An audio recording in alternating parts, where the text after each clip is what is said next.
আসসালামু আলাইকুম। এখানে আমি ৬টা আম নিয়ে নিয়েছি। আর এই আমগুলো আমি অন্যরকমভাবে মোরব্বা তৈরি করব। দেখুন আমি কিভাবে কেটেছি, আর এটা হচ্ছে লেয়ারযুক্ত মোরব্বা।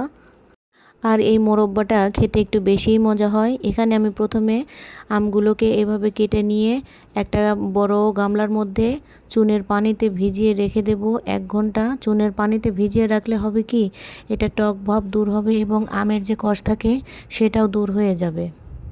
আমগুলো যাতে পানিতে ডুবে থাকে এরকম পানি দিতে হবে, এতে করে সবগুলো আমেরই কষ বের হয়ে যাবে এবং টক ভাবও দূর হয়ে যাবে। এখন আমি ঢেকে রেখে দিচ্ছি ১ ঘন্টার জন্য। ১ ঘন্টা পরে দেখুন আমের কষ বের হয়ে পানির কালার চেঞ্জ হয়ে গেছে। এখন আমি এটাকে অনেকবার পানি দিয়ে সুন্দর করে ধুয়ে নেব, এতে করে চুনের পানি পরিষ্কার হয়ে যাবে।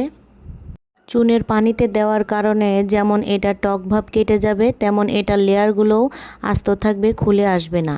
এখন আমি ধুয়ে ফিরে আসছি। এখন যে পাত্রে আমি আমগুলো রান্না করব সেখানে আমগুলো সুন্দর করে বিছিয়ে দেব।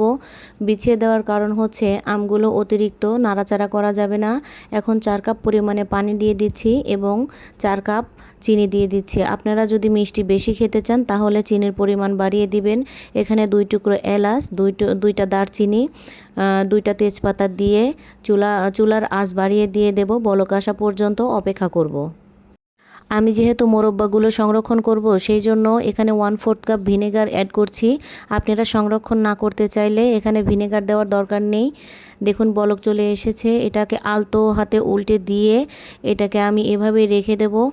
এটা আস্তে আস্তে কুক হতে থাকবে আর আমের প্রত্যেকটা লেয়ারে শিরা ঢুকতে থাকবে এবং সুন্দর কালারের জন্য এখানে আমি ইয়েলো ফুড কালার দিয়ে দেব ১ চামচ।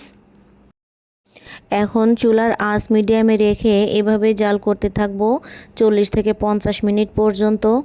আর এটার লেয়ার কিন্তু খুলবে না, যেমন দেখতে পাচ্ছেন প্রত্যেকটা লেয়ারে শিরা ঢুকে টইটুম্বুর হয়ে থাকবে। এখানে আমি ১ চামচ লবণ অ্যাড করে দিচ্ছি।